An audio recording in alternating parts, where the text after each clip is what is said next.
Being a fashion designer is much more than just drawing beautiful designs. First, you need to get that design from paper to fabric. But what are the next steps? Ideally, you would like to sell your garment and start to make a living as a designer, right? To do so, you need to be able to turn potential customers into buying customers by incorporating great marketing and merchandising techniques or strategies into your business. Don't know what those two M words mean? Don't worry, all will be revealed in today's lesson.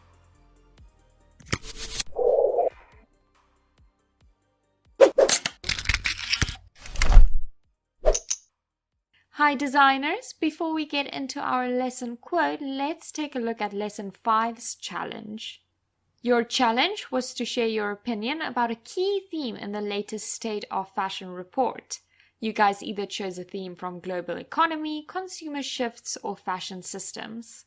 Even though it is great to look at a theme, think about it and form an opinion, it is important to realize that these themes are interdependent, and you should really look at all of the themes and how they work together and influence each other.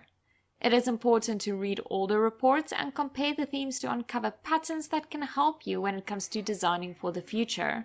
I encourage you to really take these themes and think about how you need to alter your design style so that you can satisfy the needs and the desires of your consumer. Moving on to today's quote, which is, I am all for conversations, but you need to have a message. Today's objectives are to define marketing and merchandising, to list some merchandising techniques, compare marketing and merchandising, and understand what it takes to develop an online store. Welcome to lesson 6 titled Marketing and Merchandising. I hope you are ready to learn a lot. So let's start this lesson by looking at what marketing is. Marketing is the activities a business undertakes to promote the selling and buying of a product or a service. Marketing includes the advertising of products and services and market research. Market research is important to promote the product to a certain audience, as this way you can get the attention of potential customers. In simpler words, it is all about drawing a customer in and maintaining a relationship with them. Now, to be able to achieve those objectives, we need to look at the marketing mix. Now, what is that? The marketing mix refers to a combination of components that businesses use to influence consumers to buy their products or services. Originally, there were only 4 components, which were product, place, price, and promotion, but has since been extended to 7 components to include people, physical evidence, and process. Because the market and consumers are constantly changing, it is important to revisit these components often if you want to stand out from your competitors. Let's take a closer look at the 7 P's of the marketing mix. Product. Product can refer to anything being sold, so it can be an actual product like a shirt, a service, or it can be an experience. It is important that the product satisfies the needs, desires, demands, and expectations of the consumer. Price. This one is easy. It is how much your product or service costs. It is important to remember that your price should reflect the value of the product. You should take into consideration your target market and your competitors. Place. Place simply refers to where you are selling or distributing your product or service. Where can your consumers access it? Now, this can be a physical store or it can be online. Where you sell your product is important because it depends on the needs and requirements of the target market. Promotion. This refers to your marketing techniques. Now, this can be traditional techniques, digital techniques, or both. It is important to remember that how we communicate to our customers has a direct influence on the success of the brand. It is thus key to know the right channels and techniques for promotion. We will look at this a little bit later on in the lesson. People. Now this refers to the people, your employees, or anyone involved in the selling and marketing of your product or service. You want your team of people to be as efficient and effective as possible. Physical evidence. This refers to evidence that shows that the business actually exists and it is not a scam. So, how do we provide physical evidence to our customers? By having a website, a logo, business cards, invoices, a social media presence, or a building. This will make the customer feel more comfortable to interact with and purchase from your business. Processes. This simply refers to the actions or steps that are taken in delivering your product or service to your customer. Here, you have to examine, analyze, and improve a few things like your sales funnel or journey, what your payment systems look like, how you are distributing your product, and how you are managing and retaining customers. So these are your 7 P's or your marketing mix, and you constantly need to refer to them when you are working your way through the stages of marketing. What are those stages? The 4 stages are ideation, discovery, implementation, and measurement. Ideation. Before you can start marketing and selling the product, you need to know what the product is. Ideation is about developing the idea and the actual product, how it will be packaged, and how you will present the product to the consumer. Discovery. After you have figured out what you want to sell, you need to conduct some market research to gauge consumer interest, improve your product, define your marketing strategy, and to determine the price point of the product. Researching your competitors will help you to determine a good price, how to position your brand in the existing market, and to help you figure out what your unique selling point is. For those who don't know, your unique selling point or USP is a feature of a product that makes it more appealing than other similar products. So, it is a distinguishing characteristic. In fashion, your unique selling point goes hand in hand with your signature style. Implementation. Now this is where all the action happens. This is where you advertise and sell your product. If you get to this stage, you should know your marketing plan, your place, so where you are going to distribute your product and how people are going to purchase your product. Measurement. This is a super important stage. This is where you look at the results of your marketing campaigns in order to refine and improve the strategies before moving on to your next campaign. Studying the results gives you the opportunity to make educated decisions in the future. Many businesses only focus on the ideation stage and kind of disregard the market research and studying the results of their campaigns. But it is the research that really drives the success of your business. Those businesses who disregard it will lose money, customers, and possibly their reputation. So it is really important to make research a key part in your business. So, we have been talking quite a lot about marketing and what it is and the fundamentals of marketing, like the 7 P's and the 4 stages of marketing. But how and where do we advertise our products? Marketing is an umbrella term, and under that umbrella you can find traditional marketing and digital marketing. Let's take a look at the differences between the two and which one you should use. Traditional marketing does not mean it is old-fashioned. It just means that it involves traditional channels like printed media. Before the development of the internet in the 1990s, traditional marketing was the only type of marketing. So, in other words, these methods can be done without using the internet. Digital marketing, on the other hand, uses digital channels and tools to communicate to the consumers. So, the primary difference is the medium through which they communicate with their consumers. Common traditional methods include print, so that will be your ads and newspapers and magazines. Broadcasting, so your TV and radio ads. Outdoor methods, which include billboards and posters. Telemarketers, so people who will phone you and send you text messages. And window displays. Let's look at some pros. It is easy to understand, it can often be more permanent than digital methods, and it is more memorable. Most times you will remember a TV ad or a cool poster for longer than seeing something on your phone. The cons. It is expensive, you have no direct contact with the consumer, and it is very difficult to measure campaigns because you don't have the same tools as the digital methods. Let's look at the common digital methods.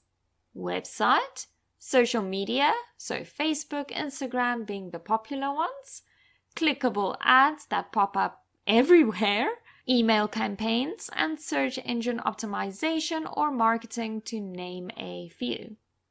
Now for the pros of digital marketing. You have multiple ways available to engage with the consumer, so you have direct contact. Targeting your market is easier thanks to amazing digital tools. So if you are selling funky dog collars, you can target young dog owners who would be interested in funky collars. And due to the tools available, your campaigns are easy to measure. The cons include, it is less permanent than traditional methods. Digital ads can be quite annoying at times. And because the digital world is constantly evolving, you need to make the effort to learn about the changes within the different channels. So which one, traditional, digital, or a combination of the two, is best for you? The reality is that marketing does cost quite a lot of money. So most designers who are starting brands prefer digital marketing methods as it is more cost effective and you can meet your customer where they are, online. The question you have to ask yourself is, what does my audience want? Where will your marketing campaigns be the most effective? Marketing is not the only important M word in this lesson, so let's look at the second one, which is merchandising. Have you ever walked into a store because you liked the way it looked from the outside, and then you were super excited to look at all the products when you got inside? Well, that, guys, is merchandising. Merchandising is the process of promotion, displaying, and selling your product or service to your customer. It is really a way to influence your customer to buy your product. This can be done in-store or digitally.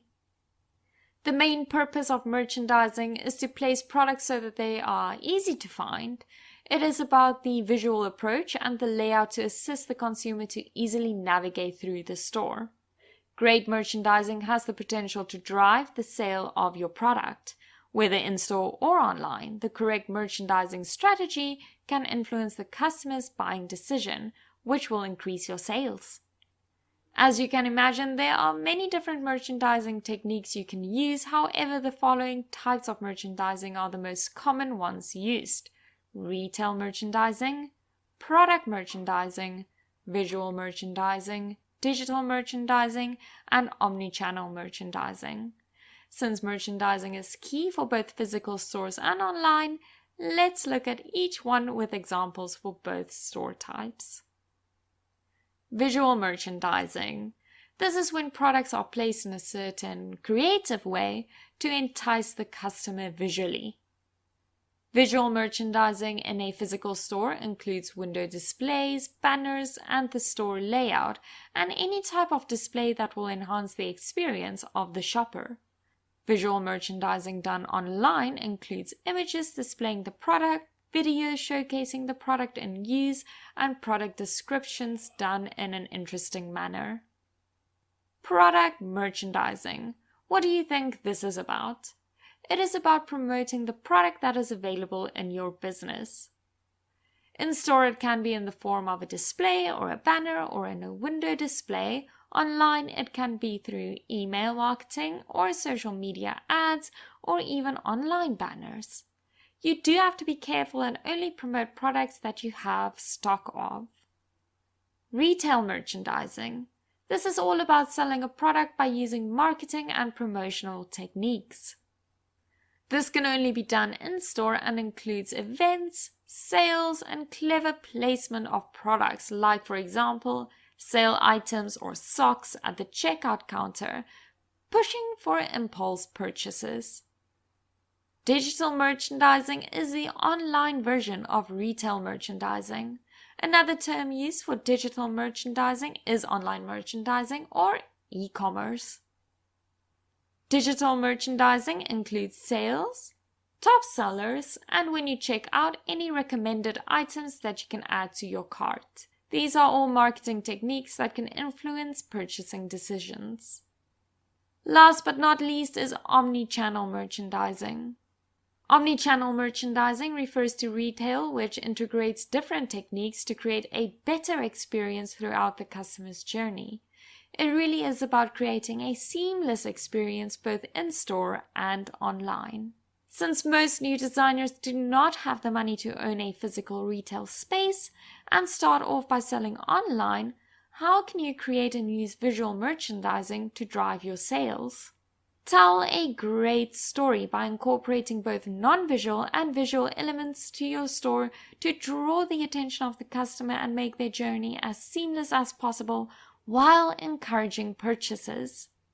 Your product photos need to be professional and showcase all the features of the product. How your website or online store looks has the potential to influence consumer behavior, so it is important to create a visually appealing store that is easy to use and makes the consumer feel comfortable. Your online store should be mobile responsive since most people nowadays shop on their phones. What does mobile responsive mean? It simply means that the design of your store should adjust to the consumer's device like a computer, tablet, or a phone and not distort. A great way to build trust is to showcase previous customers' experiences so you can add reviews or any kind of user-generated content like sharing photos of customers using your product. We have gone through what marketing is and what merchandising is, so who can tell me the difference between the two? Marketing leads customers to your business and your products. Merchandising sells the products after marketing has captured the attention of potential customers, driving them to your brand. To stand out from the crowd, you need to find your voice as a fashion designer. In the next lesson, we will look at how to explore and develop what makes you unique by doing some market research. This includes looking at your competitors, your buyer's persona, and more. This is really where you develop the voice, the look, and the feel of your brand. So, now that we know a little bit more about marketing and merchandising, let's take a look at how to start your own online store. Guys, starting an online business is not necessarily easier than a brick-and-mortar store. Starting any business requires a lot of time, hard work, dedication, and patience, but hopefully with the following tips it will be a little bit easier. Right, let's go through how to start an online business in 6 steps. Step 1 is to develop your idea for the product. For fashion designers, this includes developing your signature style so that there is a golden thread running through all of your designs. After you have designed your product, you need to develop it. So this includes pattern making, mocking, garment construction, all of that. Then you can refine and improve your product. This step is when you are completely happy with the look, the fit, and the quality of the garment. In step 2 is where you determine your target market. So here you need to look at the demographic, which refers to gender, age, and occupation of the consumer. And then you can move on to the geographical location of that consumer. And psychographic is really narrowing down your market by looking at the values of that consumer. Knowing your target market is essential if you want to create a successful brand and a product that they will buy. So really get into figuring out your buyer persona. Step 3 is to choose your online platform. Now that you know your target market a bit better, you will be able to determine which platform will be the most effective. So figuring all of that out forms part of the research phase in this step. Some online platforms include Amazon, Facebook, Instagram, and Etsy, to name a few. Each one of these offers different benefits and targets different markets and different types of purchasing behaviors. So it is really important to research all of your options to find the best one for you as a business owner and for your target market. After you have decided on your platform, you need to create an account for your business. Now, some channels like Facebook and Instagram have business accounts, which are great because these will give you insights about the people visiting your account.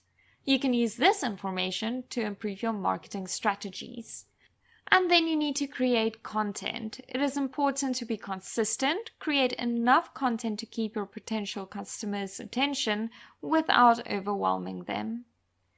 There are many ways where you can take shortcuts, but when it comes to your online visibility, you definitely have to put in the work. Creating a website is key to position yourself online. This gives your loyal and potential customers the opportunity to engage with your business.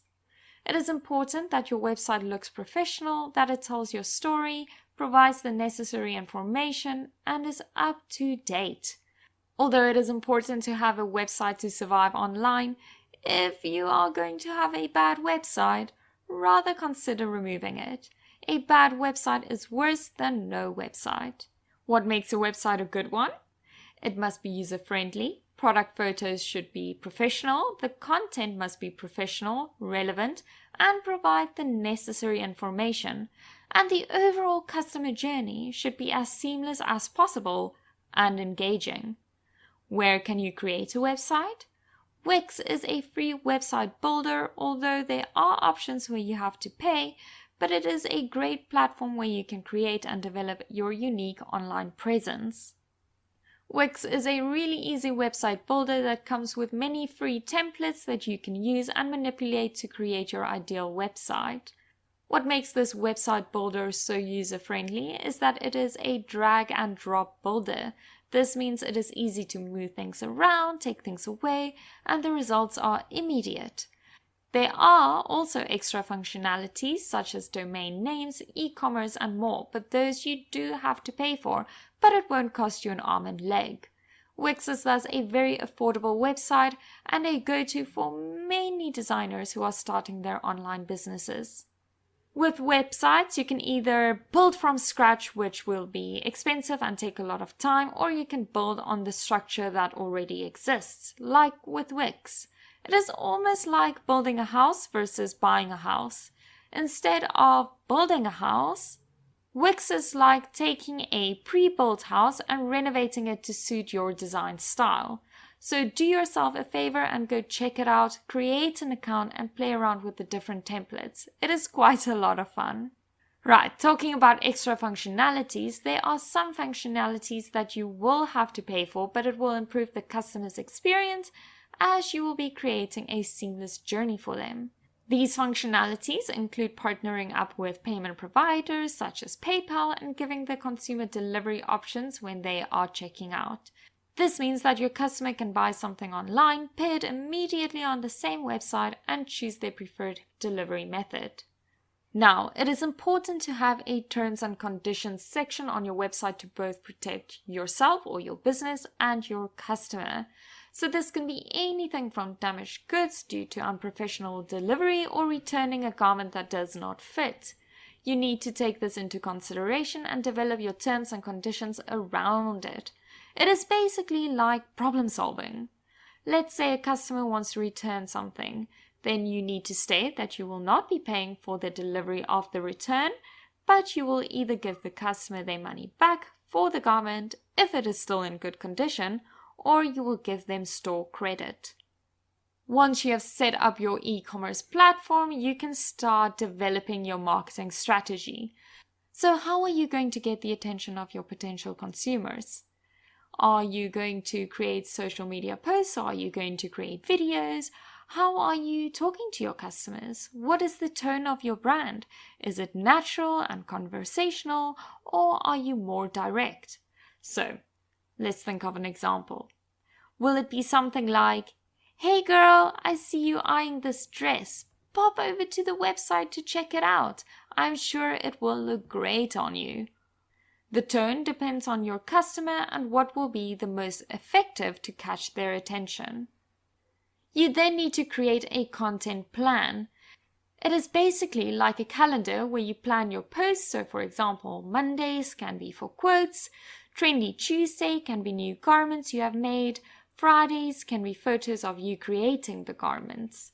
This will keep the consumers interested and you will create a nice visual online presence. Last but not least, you need to measure how well your posts are doing.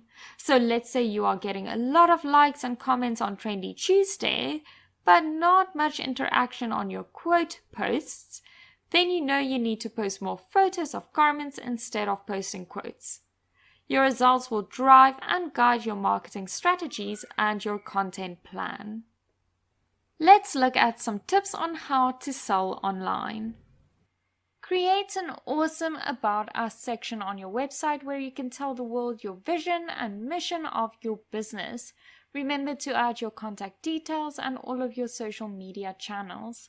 Make it interesting, be honest, and make it easily comprehensible.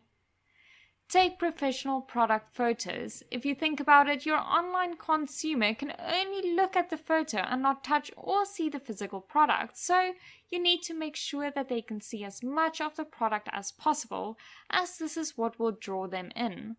Also consider taking multiple photos from different angles, as this allows the customer to visualize the product before they actually buy it. Add product descriptions to give your potential customer as much information about the product as possible. This can include measurements of a garment, the fabric composition, and anything else that the customer might want or need to know before purchasing the product. The more information you add, the better.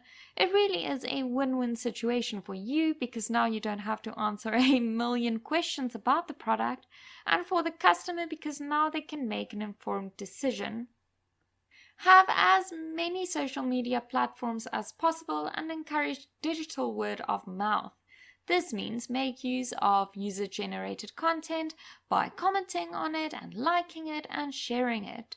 This makes the consumer feel seen and it makes potential customers feel more comfortable to purchase and interact with your brand. Always keep an eye on your competitors to see what they are doing and know how you can use this to your advantage. Try and be better than them in every way possible. So maybe post more often or have a more consistent brand story or offer free shipping or a longer return period. You have to study your competitors and improve your strategies to get customers buying from you.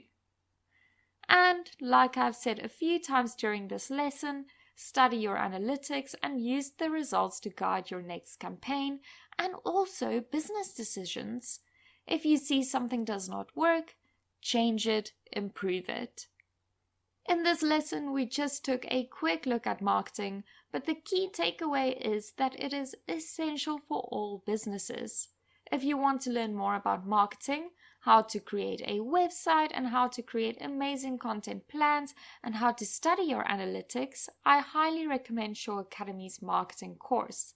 Go check it out. It will be so worth it, especially if you want to start your own fashion design brand. As you should know by now, you are now ready to complete your lesson assignment. I hope you all use this opportunity to study and revise what has been discussed during the lessons. This will help you when it comes to the module assignment, which is around the corner. And just like that, we are done with lesson 6. Well done for getting this far, guys. I will see you in my virtual classroom for lesson 7. Finding your niche. Our quote in the beginning said, "I am all for conversations, but you need to have a message." It is so important to really sit down and figure out what your brand's message is, what your goals are as a fashion designer and a business owner. What is your mission, your vision, your dream? What do you want people to look for at your brand? What do you want them to think when they look at your brand? Some questions for you to think about before I leave you. And now is my time to go. Until next time, as always, stay fashionable.